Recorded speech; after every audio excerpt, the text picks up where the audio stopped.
Bab 2131, Putri yang cerdik. Kamu adalah seorang paria, kualifikasi apa yang kamu miliki untuk berbicara dengan kakak laki-laki tertuaku seperti ini? Tuoba Suangce di sebelahnya benar-benar kesal. Sebagai putri tertua Kekaisaran Daxing, dia selalu sombong dan mendominasi, berpikir bahwa dia lebih unggul dari yang lain, dan tidak pernah memperlakukan siapapun selain keluarga kerajaan. Pada saat ini, dia memelototi Jiang Fangzhu, kamu paria. Sangat mudah untuk membunuhmu. Aku akan membawamu kembali menjadi Kasim dan melayani putri ini selama sisa hidupmu. Kenakalan, kamu layak mendapatkannya. Jiang Fangzhu menatap Tuoba Suang dengan ekspresi jijik di wajahnya. Meskipun wanita ini cukup cantik, karakternya yang terlalu percaya diri dan mendominasi sangat menjijikkan. Kamu tidak tersentuh, aku akan membunuhmu sekarang juga. Tuoba Suang hampir gila. Apalagi sebagai seorang wanita, hal yang paling tidak bisa diterima adalah jika orang lain mengatakan dirinya jelek, apalagi raut wajah jijik yang sungguh tidak bisa diterima olehnya. Kemarilah, siapa yang takut pada siapa? Luka Jiang Fangzhu telah pulih sepenuhnya di bawah perawatan Ye Bufan. Tentu saja, dia tidak takut pada wanita di depannya, jadi dia membuka pendiriannya dan siap mengambil tindakan. Tunggu sebentar, Ye Bufan mengulurkan tangannya untuk menariknya kembali, lalu melihat ke arah Tuoba Yang dan keduanya. Sebelum saya masuk, Kepala Inspektur telah mengatakan bahwa dilarang keras melakukan apapun secara pribadi di sini. Apakah Anda akan melanggar aturan? Dia bertanya karena dia punya pertimbangannya sendiri. Kerajaan paling kuat, dan dua orang di depannya adalah pangeran tertua dan putri tertua. Jika informasi di sini dapat disampaikan, mereka harus mempertimbangkannya dengan cermat. Bagaimanapun, masih ada Kekaisaran Tianfeng dan Universitas Suimu, dan mereka tidak ingin membawa bencana bagi Li Daoran dan Hua Ziyue karena diri mereka sendiri. Apa yang dikatakan Zhang He tidak masuk akal. Dia hanyalah seekor anjing yang dibesarkan oleh keluarga kerajaan Kekaisaran Qin besar kita. Tuoba yang tentu saja tidak tahu apa yang dipikirkan Ye Bufan.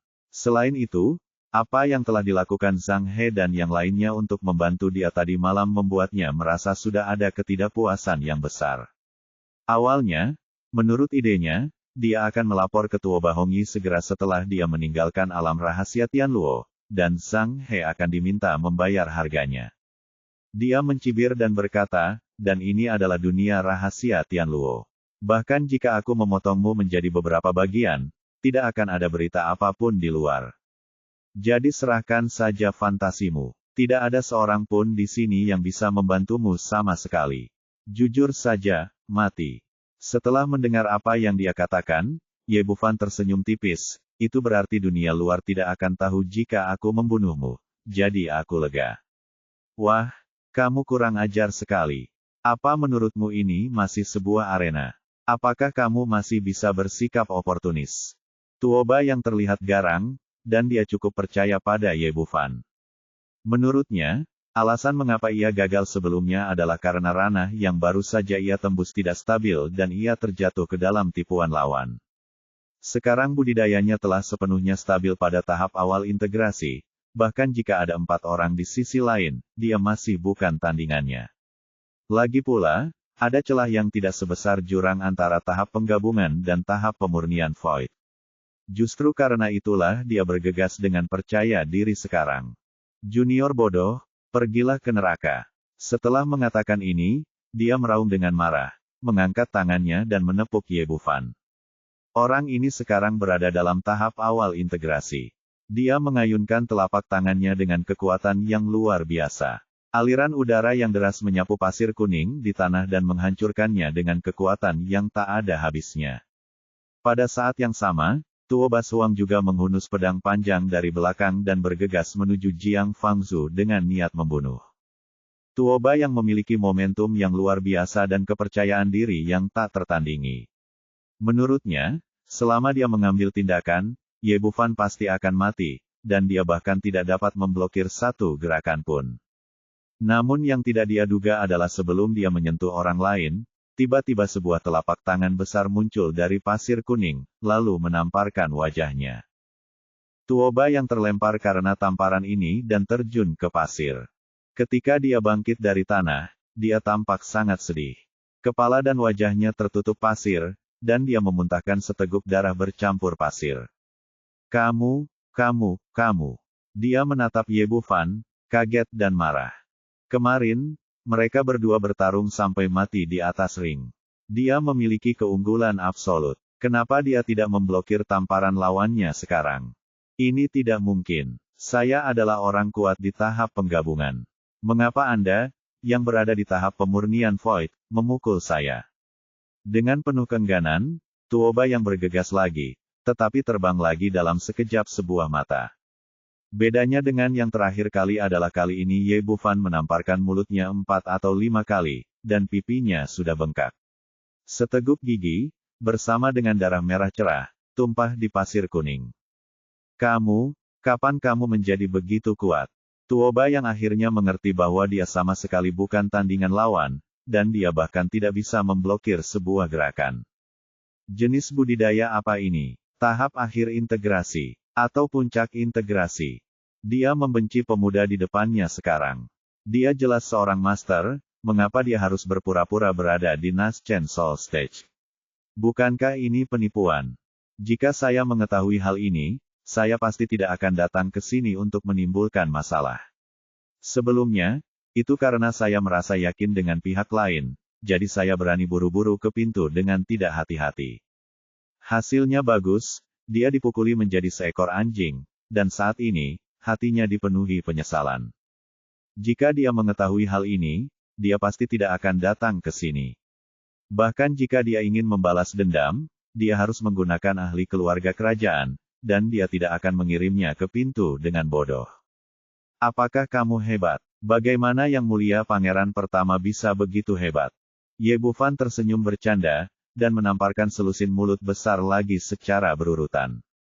Di sisi lain, Tuoba Huang terus mundur di bawah serangan Jiang Fangzhu, Lu Sueman, dan Li Qingsu.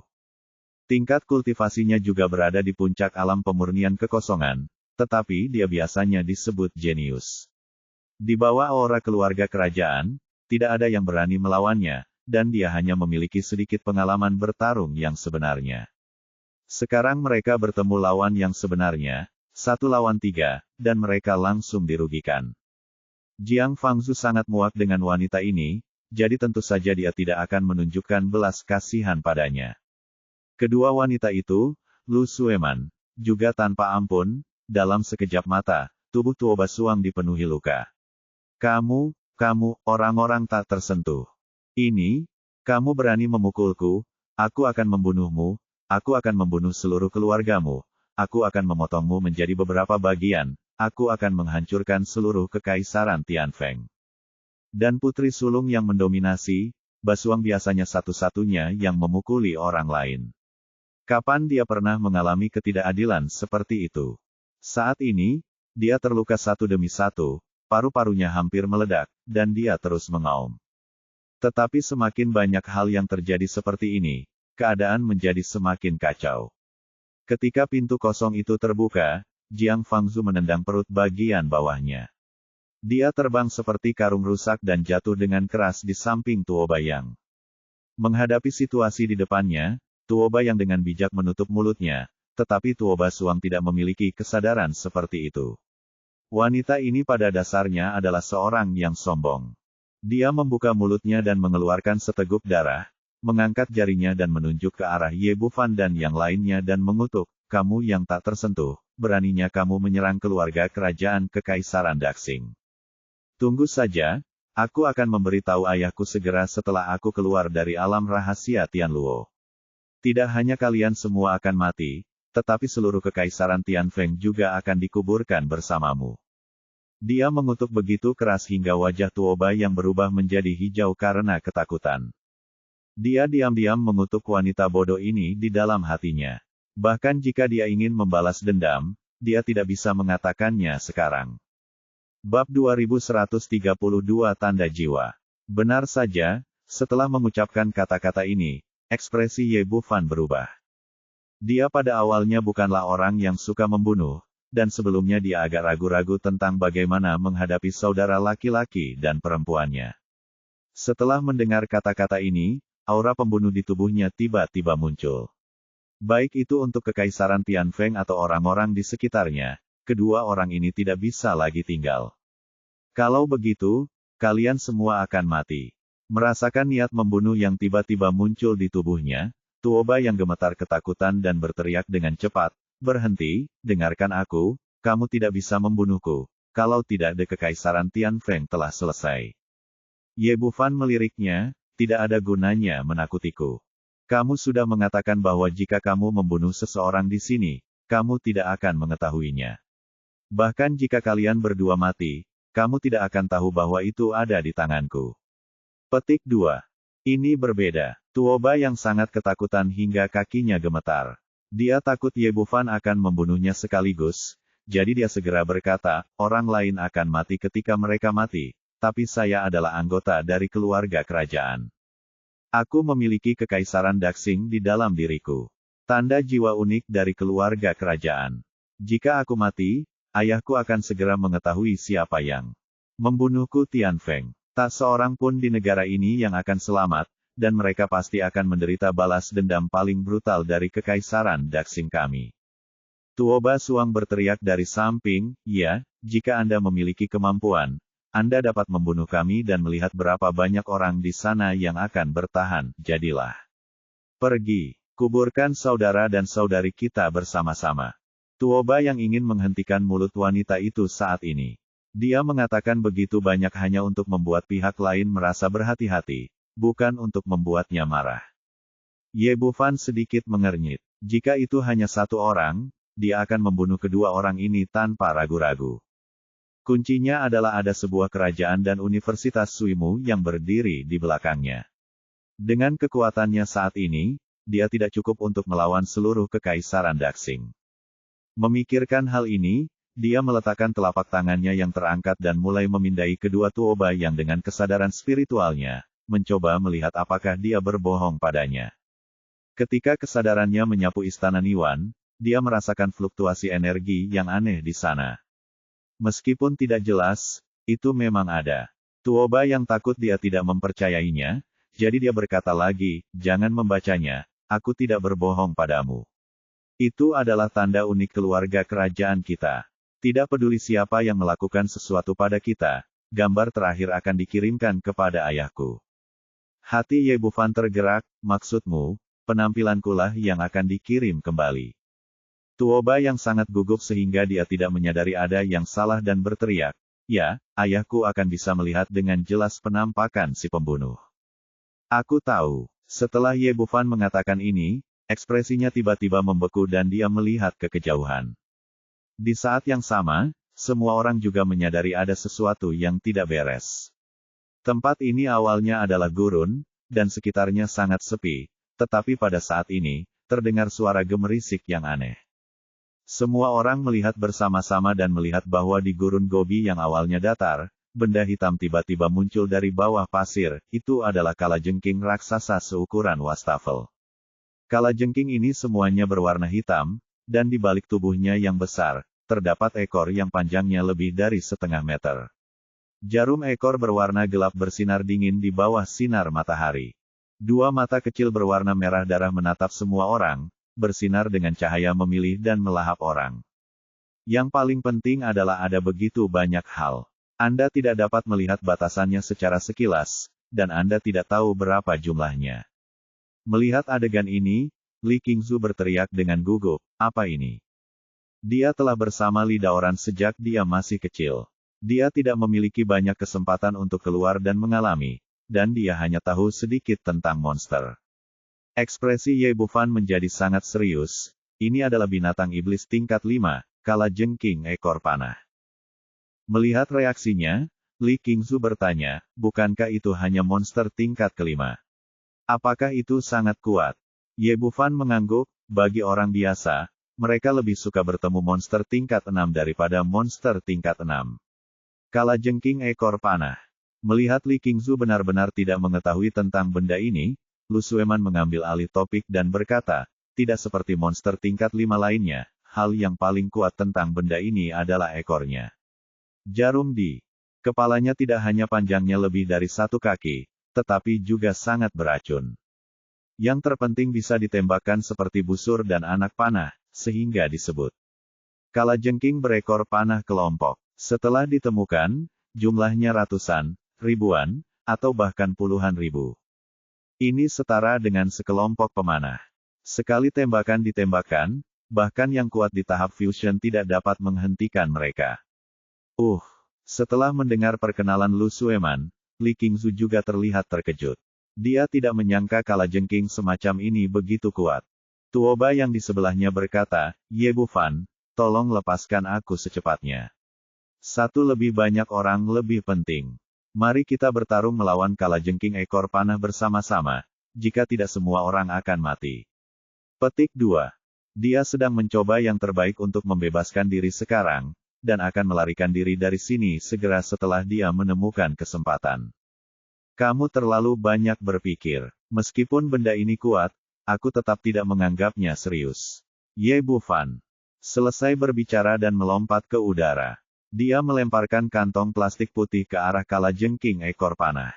Sebagai monster tingkat 5, dia memiliki kecerdasan dan melihat sesuatu datang ke arahnya. Kalajengking berekor panah terkemuka segera mulai menyerang, menembakkan jarum ekor di belakang ekornya. Puff puff puff. Kantong plastik itu hancur berkeping-keping dalam sekejap mata, dan bubuk putih di dalamnya berhamburan, lalu terbawa angin. Tuoba yang menatap semua ini, tidak tahu apa yang terjadi Bufan lakukan. Tapi adegan terakhir mengejutkan mereka.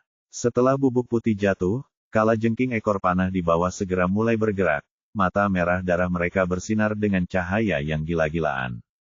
Namun, mereka tidak lagi menyerang di sini, tetapi melancarkan serangan di tempat, melambaikan penjepit dan jarum ekornya, menyerang teman di sekitarnya. Untuk sementara waktu, terjadi kerusuhan di dalam tim, dan mereka saling serang mati-matian. Ada yang dicabut penjepitnya, ada yang ekornya dicabut, dan ada pula yang langsung dipukul hingga menjadi genangan lumpur. Tapi ternyata darah hewan yang dimurnikan oleh Ye Bufan mendidih. Hal yang sama berlaku untuk monster. Pada saat ini, kalajengking ekor panah telah benar-benar menjadi gila. Tidak peduli apa itu, dia akan menyerang setiap kali dia melihatnya. Saya mendengar untuk pertama kalinya seseorang menggunakan metode ini untuk menghadapinya kalajengking ekor panah Feng Kuang. Bagaimana ini mungkin? Ye Bufan tersenyum dingin, bagaimana? Belum pernah melihatnya, menyenangkan. Tuoba yang melihat matanya dipenuhi dengan niat membunuh, tiba-tiba teringat sesuatu, dan tidak bisa menahan gemetar ketakutan dan berteriak dengan gugup, apa yang akan kamu lakukan? Petik 2. Kamu ingin menghancurkanku di pertandingan kualifikasi pemula. Tadi malam kamu bekerja sama dengan keluarga Zeng dan keluarga Du untuk menyerangku. Baru saja kamu ingin membunuhku. Sekarang Anda datang dan bertanya kepada saya, menurut Anda apa yang harus saya lakukan? Tuoba yang langsung ketakutan, dan berkata dengan ekspresi memohon di wajahnya. Ye Bufan, tolong lepaskan aku. Selama kamu mengampuni aku berjanji tidak akan menimbulkan masalah lagi padamu di masa depan. Saudaraku Da Huang, tolong biarkan aku pergi, kenapa minta paria? Tuo Bas Huang berteriak dengan arogan. Selama dia membunuh kita, tanda jiwa akan segera ditransfer kembali ke ayahnya. Petik 2. Bab 2133 Bunga Kastanya Air Ungu Berdaun 6. Ye Bufan tersenyum tipis, kamu benar, aku benar-benar tidak berani mengambil risiko dengan Kekaisaran Tianfeng, apalagi membahayakan orang-orang di sekitarku. Mendengar apa yang dia katakan, Tuo Bas Huang tiba-tiba merasa percaya diri lagi, dia mengangkatnya dagunya, wajahnya penuh arogansi. Tak tersentuh, jika ini masalahnya, mohon berlutut dan segera minta maaf kepada kami saudara-saudari, jika tidak. Tuo Bas Huang berbicara dengan arogan, dan tiba-tiba matanya melebar, dengan ekspresi ngeri di wajahnya. Saya melihat Ye Bufan menendang Tuoba yang tepat di depannya. Pada saat ini, akupuntur pangeran tertua disegel. Melihat dia semakin dekat dengan kalajengking ekor panah, dia ketakutan setengah mati, tetapi dia tidak memiliki kemampuan untuk berubah. Adikku, selamatkan aku secepatnya. Pada titik ini, dia hanya bisa meminta bantuan Tuo Bas Huang. Sangat disayangkan ketika Tuo Bas Huang hendak bergerak, dia merasakan mati rasa di bagian belakang jantungnya, dan titik akupuntur juga tersegel. Melihat tidak ada seorang pun di sini yang menyelamatkannya, Tuoba yang diliputi keputusasaan. Dia telah menebak apa yang dipikirkan Ye Bufan sekarang. Selama dia dilemparkan ke dalam kelompok kalajengking, bahkan jika dia mati, gambar yang dikirimkan kembali hanya akan berupa kalajengking berekor panah ke dalam kelompok kalajengking. Orang yang paling dia benci saat ini bukanlah Ye Bufan, melainkan adiknya Tuobas Huang. Jika bukan karena provokasi terus-menerus dari wanita bodoh ini, mungkin pihak lain tidak akan membunuhnya. Dasar jalang, itu semua kamulah yang membunuhku. Tuoba yang baru saja mengutuk, dan aumannya tiba-tiba berhenti, dan dia melihat jarum ekor kalajengking berekor panah menembus tenggorokannya, meninggalkan lubang berdarah setebal jari. Kemudian tubuhnya jatuh ke dalam sekelompok kalajengking. Kalajengking berekor panah yang gila ini bahkan akan menyerang jenisnya sendiri, apalagi dia. Hampir dalam sekejap, pangeran tertua yang bermartabat itu benar-benar terkoyak menjadi tumpukan daging cincang. Saudara Kaisar, Tuoba Suang melolong melengking. Meskipun wanita ini sombong dan bodoh, perasaannya terhadap Tuoba yang tulus. Akhirnya, dia menatap Ye Bufan dengan mata merah darah, kamu tak tersentuh, kamu membunuh kakak tertuaku, tunggu saja aku. Aku akan menghancurkan kekaisaran Tianfeng, dan aku akan menjual semua wanitamu ke rumah bordil. Aku akan pergi ke memotongmu menjadi beberapa bagian. Diam, Ye Bufan menamparnya dengan mulut besar, dan Tuoba Suang terbang, dan kemudian separuh giginya lepas. Aku biasanya tidak memukul wanita, tapi kamu wanita yang sangat kejam. Ye Bufan berjalan mendekat dan menginjak Tuoba Suang di bawah kakinya. Kamu tak tersentuh, kamu berani menginjakku, segera menyingkir, atau aku akan membunuhmu. Mata Tuoba Suang berwarna merah darah. Wanita ini terbiasa sombong dan menganggap semua orang di luar keluarga kerajaan sebagai rendahan. Dia tidak pernah berpikir bahwa suatu hari, dia akan diinjak-injak oleh orang-orang tak tersentuh yang dia panggil. Ye Bufan melangkah keras dan mendorong kepalanya langsung ke pasir, menyebabkan dia segera menutup mulutnya. Kamu terus menyebut orang lain tak tersentuh. Siapa yang memberimu kualifikasi ini? Apakah karena kamu memiliki ayah kaisar? Ye Bufan memang kesal dengan wanita ini. Dalam pikiranku, sang putri sangat mulia, hanya kata benda sayang sekali kamu telah menajiskanku. Wanita yang kasar dan kejam sepertimu tidak layak disebut seorang putri, jadi dia harus masuk neraka. Setelah Ye Bufan selesai berbicara, dia mengusir Tuoba Suang. Dia terbang keluar dan segera mendarat di antara kalajengking. Diiringi teriakan nyaring, putri sulung yang angkuh dan mendominasi ini akhirnya tewas tanpa tubuh utuh. Di taman belakang istana Kekaisaran Daxing, Tuoba Hongyi sedang minum ketika dia tiba-tiba membanting gelas anggur di tangannya dan duduk di tanah, wajahnya menjadi sangat jelek. Permaisuri di sebelahnya melompat dan bertanya dengan heran, Yang Mulia, ada apa? Pangeran tertua telah meninggal. Tuoba Hongyi tampak murung. Meskipun dia tidak ingin Tuoba yang menjadi pangeran, dia adalah putranya setelahnya semua. Tetapi ketika dia mengatakan ini, dia berteriak dengan marah lagi, siapa yang berani membunuh putriku? Ekspresi ratu juga berubah drastis. Dia mengertakkan gigi dan bertanya, Yang Mulia, bukankah Yanger dan Suanger memiliki tanda jiwa Anda pada mereka? Siapa yang begitu berani hingga berani menyerang anggota keluarga kerajaan saya? Biarkan aku memeriksanya. Tuoba Hongyi sangat marah sehingga dia mengulurkan tangannya, dan tiba-tiba sebuah cermin ilusi muncul di udara, dan pemandangan sebelum kematian Tuoba Yang dan Tuoba Suang perlahan muncul. Ia tercengang saat melihat pemandangan di atas. Ia tidak pernah menyangka bahwa putra dan putrinya akan jatuh ke dalam mulut monster itu.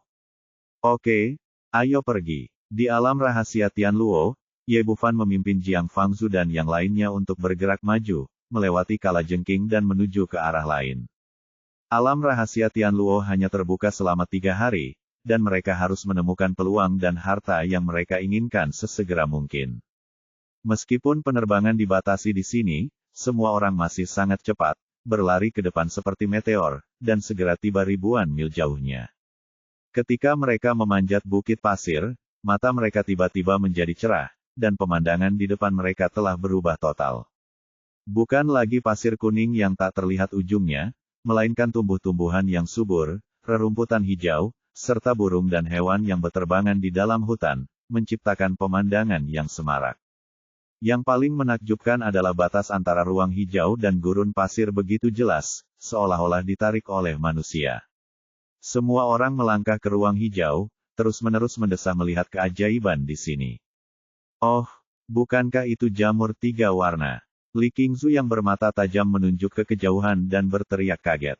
Semua orang melihat ke sepanjang jari-jarinya dan melihat jamur seukuran kepalan tangan tumbuh di bawah pohon besar. Berbeda dengan jamur biasa, jamur ini terbagi menjadi 3 warna dan mengeluarkan aroma yang samar. Jamur 3 warna adalah bahan utama dalam Helingdan. Meski kadarnya tidak terlalu tinggi, namun sangat sulit ditemukan. Ini memang tempat yang bagus. Li Qingzu pergi dan mengambil jamur 3 warna, lalu semua orang bergerak maju sambil mencari ramuan di sini. Ada banyak energi spiritual dan ramuan di sini. Setelah melakukan perjalanan 100 mil, setiap orang telah memperoleh banyak hal. Pada saat ini, aroma obat samar melayang, yang merupakan aroma ramuan matang. Semua orang segera mengikuti aroma tersebut dan dengan cepat melihat sebuah danau kecil di depan mereka. Ada sebuah pulau kecil di tengah danau, dan ada 2 tanaman lavender yang tumbuh di pulau itu. Tanaman ini tidak terlalu tinggi, sekitar 1 meter, dan hanya memiliki 6 helai daun pada setiap tanamannya. Di bagian atasnya terdapat bunga kecil berwarna ungu yang terlihat jernih seperti ukiran batu giok. Saudara Ye, bunga-bunga itu sangat indah. Apa itu? Jiang Fangzu bertanya sambil menunjuk kedua tanaman ungu itu. Dia sudah lama tidak berada di Akademi Blue Wind, hanya melihat sedikit obat mujarab, dan belum belajar banyak, jadi tentu saja dia tidak tahu obat apa itu. Ini adalah bunga kastanya air ungu berdaun 6. Suara Ye Bufan sangat terkejut, dan dia jelas tidak menyangka akan menemukan obat ajaib seperti itu di sini. Meskipun dia telah mengumpulkan lusinan ramuan sebelumnya, dia sangat acuh tak acuh. Penampilannya saat ini segera membangkitkan rasa ingin tahu orang lain. Jiang Fangzu bertanya, Saudara Ye, apakah benda ini berharga? Ini adalah obat utama untuk memurnikan Su Chong dan dari segi nilainya, tidak kalah dengan Hong Yuan Guo yang saya dapatkan uangnya sebelumnya. Bu Fan berkata langsung. Dia mengambil 1 langkah ke depan dan berlari melintasi danau. Segera dia menginjakkan kaki di pulau itu dan berdiri di depan bunga kastanya air ungu berdaun 6 dengan ekspresi terkejut di wajahnya.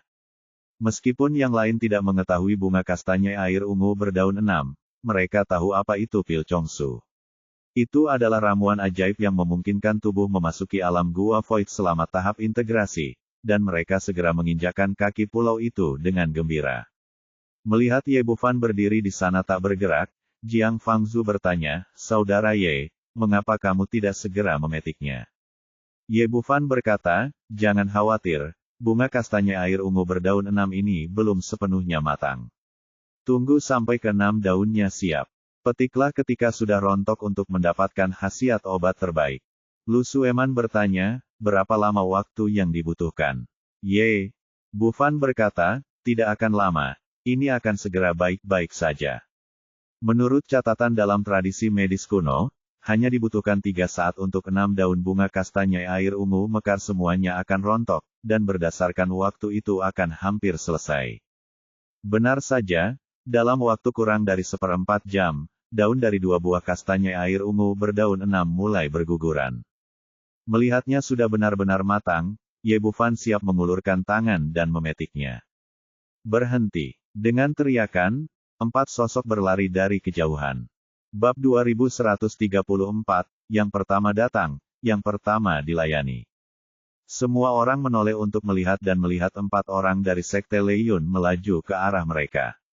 Pemimpinnya adalah Xia Haoting, diikuti oleh Du Chong, dan dialah yang baru saja berteriak. Keempat orang itu sangat cepat dan mendarat di pulau itu dalam sekejap mata.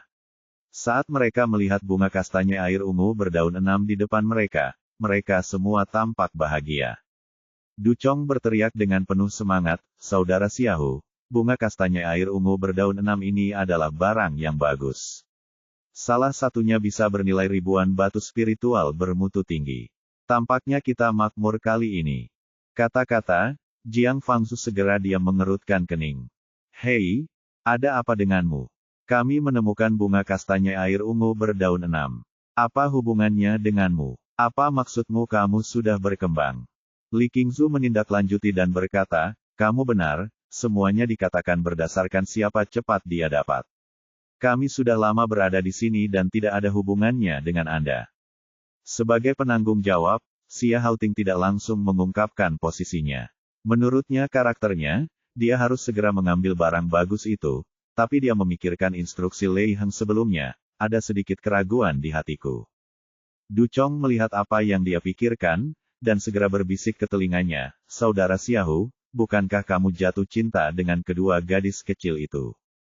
Bunuh saja kedua anak laki-laki ini dan biarkan mereka melihat betapa kuatnya kamu. Tentu saja itu milikmu. Petik 2. Meskipun orang ini masih muda, dia licik seperti rubah. Dia menerima perintah dari Tetua Agung Durusan untuk menyingkirkan Ye Bufan, tapi dia tidak bertarung sendirian atau langsung maju ke depan. Sebaliknya, dia ingin mengikat Lei Yunzong dan Xia Haoting ke sisinya, sehingga dia dapat memiliki kendali lebih besar dan memiliki seseorang untuk menjaganya jika terjadi kesalahan. Lupakan membunuh orang, ambil saja barangnya. Pada akhirnya, Xia Haoting masih mengkhawatirkan wajah Lei Heng dan tidak memiliki niat membunuh. Menurut idenya, selama dia mengambil 2 buah kastanya air ungu berdaun 6, memberi pelajaran pada Ye Bufan, dan membiarkan Lu Sueman dan kedua wanita itu melihat kemampuan mereka, maka mereka secara alami akan tahu siapa yang harus dipilih. Setelah membuat keputusan, dia melangkah maju dan berkata, pertama datang, pertama dilayani, kan? Kami berada di sini 1 jam yang lalu, tetapi bunga kastanya air ungu berdaun 6 belum matang pada saat itu. Karena sekarang sudah matang, ia seharusnya menjadi milik kami, dan bukan milik Anda. Itu tidak ada hubungannya dengan itu. Jiang Fangzu berkata dengan marah, itu tidak masuk akal.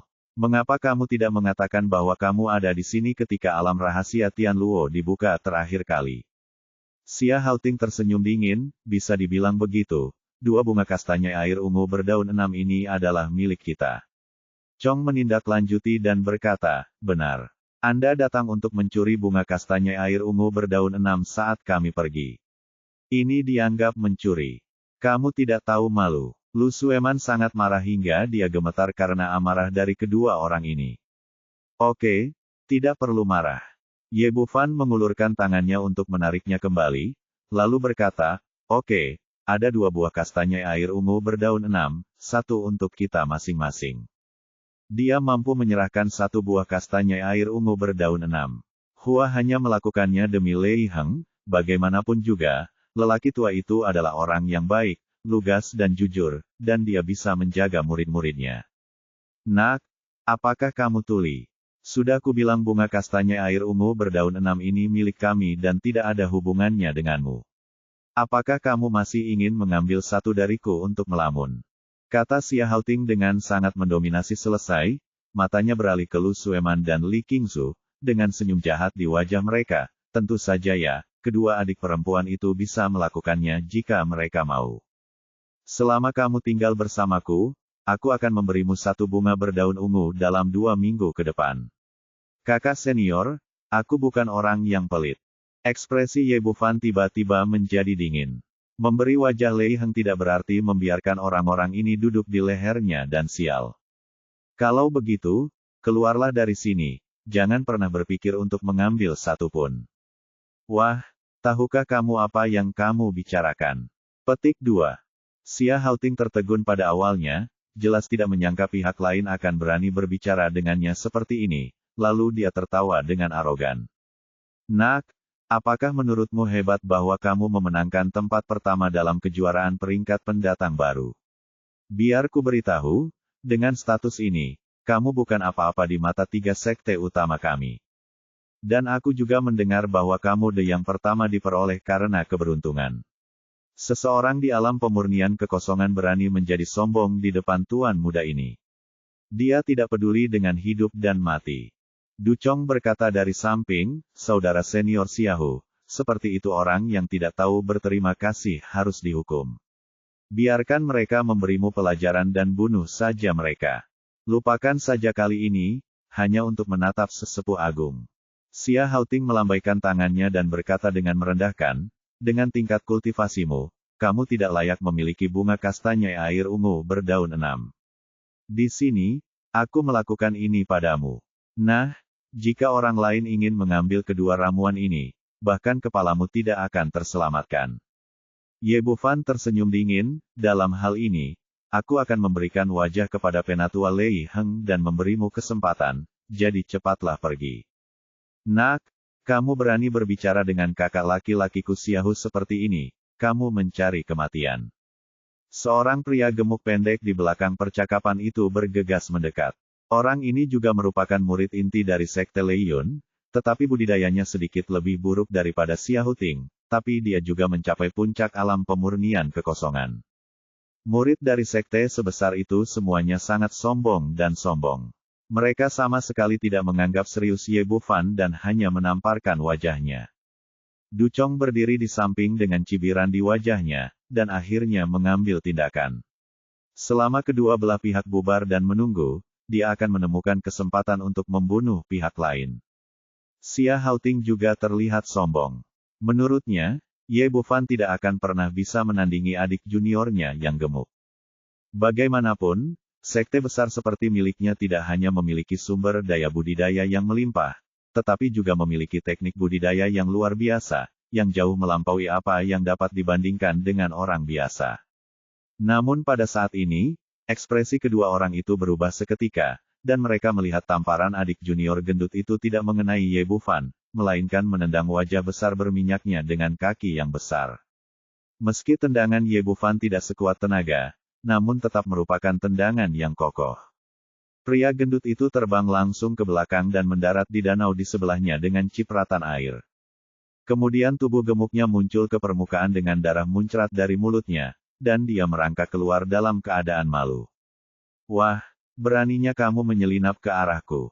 Orang ini jelas belum menyadari kenyataan, jadi dia meraung dan bergegas lagi, hanya untuk terbang keluar dan jatuh ke danau lagi.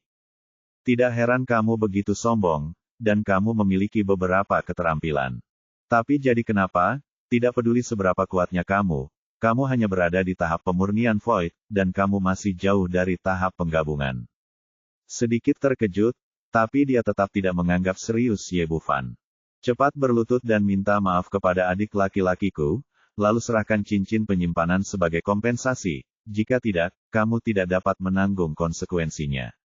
Bertindak terlalu cepat dan menekan tingkat kultivasinya membuatnya tidak dapat melihat kedalaman sama sekali, dan dia berpikir bahwa pihak lain hanya berada di puncak alam pemurnian kekosongan. Tapi itu normal untuk memikirkannya. Dalam pertarungan menentukan kualifikasi pendatang baru kemarin, lawan hanya memiliki tingkat kultivasi ini. Dari alam pemurnian kekosongan ke tahap penggabungan adalah ambang batas yang sangat sulit untuk dilewati. Banyak biksu yang tidak dapat menerobos sampai kematian mereka. Pergilah. Ye Bufan terlalu malas untuk berbicara omong kosong dengan orang ini. Setelah mengatakan itu, dia mengulurkan tangannya untuk mengambil bunga kastanya air ungu berdaun 6. Wah, kamu sedang mencari kematian. Melihat dia diabaikan, Xia Haoting menjadi marah dan mengangkat tangannya untuk menamparnya. Bab 2135 Saya pandai dalam hal ini. Tinju 5 Dewa Petir, salah satu dari 3 seni rahasia Sekte Lei Yun. Xia Haoting mengambil tindakan dengan marah, dan telapak tangannya berubah menjadi bayangan telapak tangan yang memenuhi langit. Busur listrik biru terus menyembur, dan terdengar suara guntur yang samar.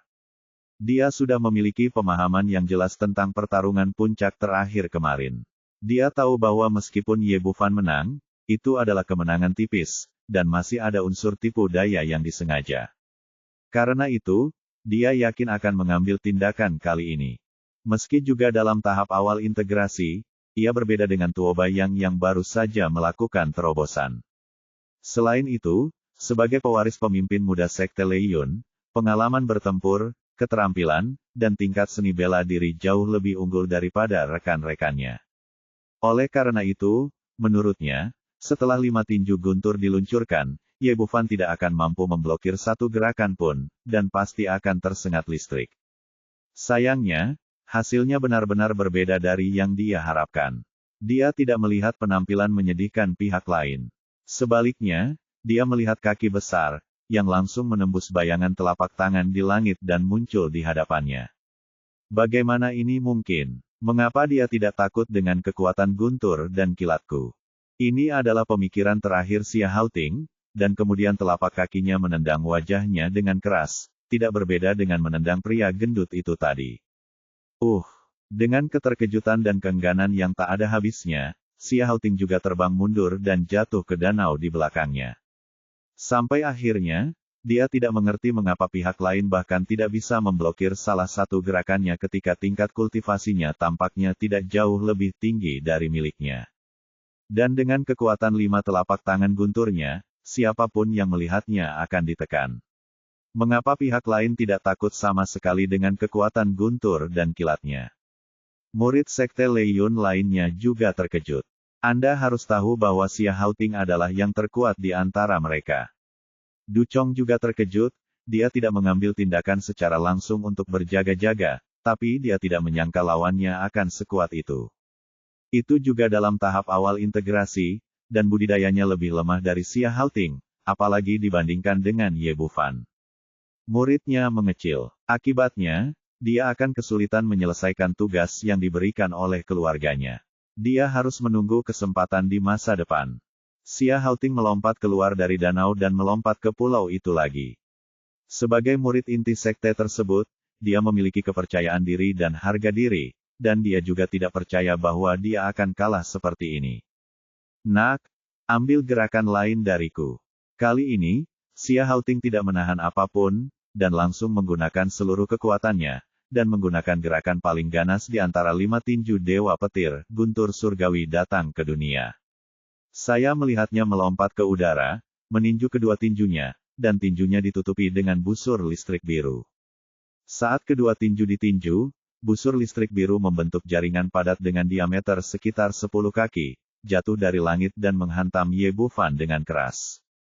Ini sudah menjadi jurus terkuatnya. Dia telah menggunakannya melawan musuh di masa lalu, dan jurus ini selalu tak terkalahkan. Ia bahkan dapat dibunuh melebihi level tersebut, dan telah mengalahkan lawan di tahap tengah integrasi. Karena itu, Xia Haoting sangat percaya diri dengan langkahnya kali ini, tetapi yang tidak pernah dia duga adalah saat jaringan listrik dihancurkan, Ye Bufan menghilang. Bagaimana mungkin? Tiba-tiba matanya membelalak. Mengapa begitu cepat? Orang-orang tiba-tiba menghilang. Namun saat ini, angin kencang datang dari belakang, dan sudah terlambat untuk menghindar. Setelah Ye Bufan maju ke tahap gabungan, jarak teleportasinya tidak hanya hingga 100 meter, tetapi juga lebih cepat. Dia berteleportasi ke punggung lawan, mengangkat kakinya dan menendang pantatnya dengan keras. Xia Haoting merasakan kekuatan besar datang dari belakangnya, dan seluruh tubuhnya terlempar ke tanah seperti bola meriam, dan dia terlempar ke dalam lumpur. Dia memanjat dari tanah dengan bilah rumput di kepalanya, wajahnya tertutup pasir, dan jejak kaki besar di pantatnya. Dia tampak 10 kali lebih malu daripada saat dia baru saja jatuh ke air. Tapi kali ini dia benar-benar terbangun, mengetahui bahwa dia benar-benar bukan tandingan lawannya. Tingkat kultivasi Ye Bufan setidaknya berada di tahap tengah integrasi, dan dia memiliki keterampilan yang tidak kalah dengan miliknya. Bajingan ini, sepertinya dia menyembunyikan kultivasinya saat melawan Tuoba yang kemarin. Dia benar-benar penuh kebencian. Xia Haoting sangat marah, tapi kali ini dia tidak berani menunjukkan tanda-tanda apapun, apalagi melawan kedua pria itu lagi ide tentang kastanya air ungu berdaun 6. Belum lagi Lu Sueman dan Li Qingzu, dengan penampilannya yang malu saat ini, dia bahkan tidak memiliki keberanian untuk melihat mereka. Dia melambai kepada orang-orang di sebelahnya, ayo pergi. Du Chong dan beberapa orang lainnya juga menyadari ada sesuatu yang tidak beres, dan mengikutinya untuk bersiap pergi, tetapi pada saat itu terdengar suara dingin. Apakah aku melepaskanmu? Aku tidak menginginkan bunga kastanya air ungu berdaun 6 lagi. Apa lagi yang kamu inginkan? Saat ini, Xia Haoting tampak galak, matanya penuh ketakutan, dan dia tidak lagi memiliki arogansi dan dominasi sebelumnya. Ye Bufan berkata dengan ringan, bunga kastanya air ungu berdaun 6 itu aslinya milikku. Apakah itu ada hubungannya denganmu? Saat dia bertemu dengan mata Ye Bufan, Xia Haoting mundur 2 langkah tanpa sadar. Jangan lupa bahwa aku apakah orang-orang dari Sekte Lei Yun? Tanda tanya. Saya telah memberikan kehormatan kepada Penatua Lei Heng. Kata Xia Haoting, apa yang Anda inginkan? Apa kamu tidak tahu apa yang ingin aku lakukan? Wajah Ye Bufan menunjukkan sedikit lelucon. Semua orang tahu bahwa kastanya air ungu berdaun 6 ini milik kita, tapi kamu bersikeras untuk merampoknya. Karena kamu suka merampok orang lain, maka kamu harus bersiaplah untuk dirampok. Serahkan semua cincin penyimpananmu dan biarkan aku melihat barang bagus apa yang kamu miliki. Setelah dia mengatakan ini, ekspresi Xia Haoting dan Du Chong tiba-tiba berubah. Setelah mereka memasuki alam rahasia Tianluo kali ini, mereka memperoleh banyak dan mengumpulkan lusinan ramuan. Selain itu, kekayaan mereka masing-masing ada di dalam ring penyimpanan, dan mereka tidak bisa membiarkan orang lain mengambilnya begitu saja. Ya, jangan melangkah terlalu jauh. Saat Xia Haoting hendak berbicara, Ye Bufan mendatanginya dan mengangkat tangannya untuk menutup titik Tanzongnya. Apakah itu terlalu berlebihan? Menurutku itu tidak terlalu berlebihan sama sekali. Jika kamu mengambil milikku, aku akan mengambil milikmu. Ini sangat adil bagi semua orang. Aku selalu sangat sopan, dan aku tidak melakukannya, ingin bersikap tidak sopan ketika saya kembali. Kalian datang dan mengambil apa dari orang lain. Ketika saatnya tiba, kalian harus bersiap untuk dirampok. Faktanya, orang-orang seperti Xia Haoting dan Du Chong hanya ingin saling menghancurkan dan merampok orang lain, tetapi mereka tidak pernah menyangka bahwa mereka juga akan dirampok. Melihat keadaan tidak berjalan baik saat ini, 3 orang yang tersisa segera berbalik dan lari, bersiap untuk melarikan diri. Ye Bufan sudah bersiap, jadi bagaimana dia bisa memberi mereka kesempatan ini? Angin 2 jari muncul, menyegel 2 puncak alam pemurnian kekosongan. Kemudian mereka berdiri di depan Du Chong dan menamparnya ke tanah. Hampir dalam sekejap mata, tingkat kultivasi keempat orang itu tersegel.